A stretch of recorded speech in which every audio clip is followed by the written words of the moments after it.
Magluto tayo ng nilagang baka. Yan, kumukulo na.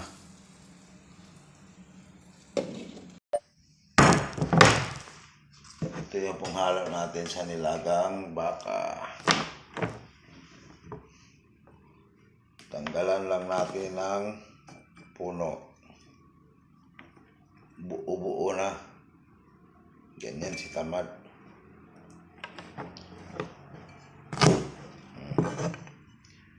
Yan lang yan. Okay, lagay na natin yung sitaw. Yan o.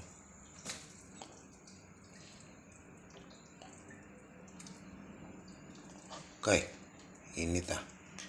Tapos, sigarilyas. Buo ding sigarilyas. Lagay natin sigarilyas. At saka buo-buong patula.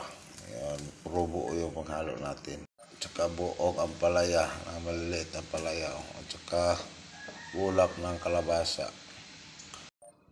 Lagyan natin ng tanglad. Yan. At saka buong atalong. Yan. Ganyan maglaga sa tamad. Tapos dito yung siling labuyo. Pinuhin natin. Yan. Para tumalab yung katas.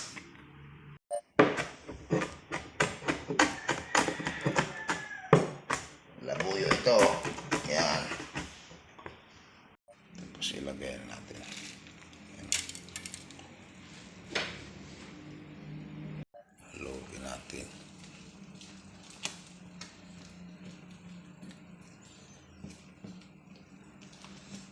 Tapos takpan. Antayin natin maluto yung mga buo-buo na gulay. Maglagay tayo ng asin na 1 kilo.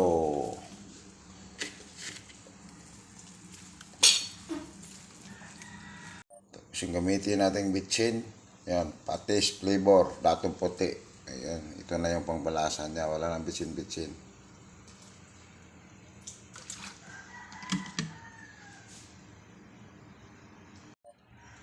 Tapos tikman natin.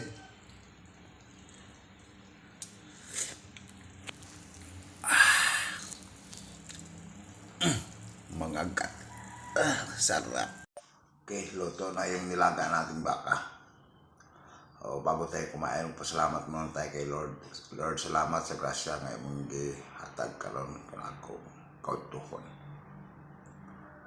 Thank you. Okay na. Isang rice lang tayo.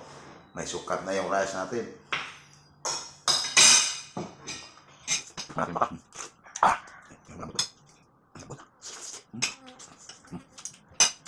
Ito na bubo. Sitaw.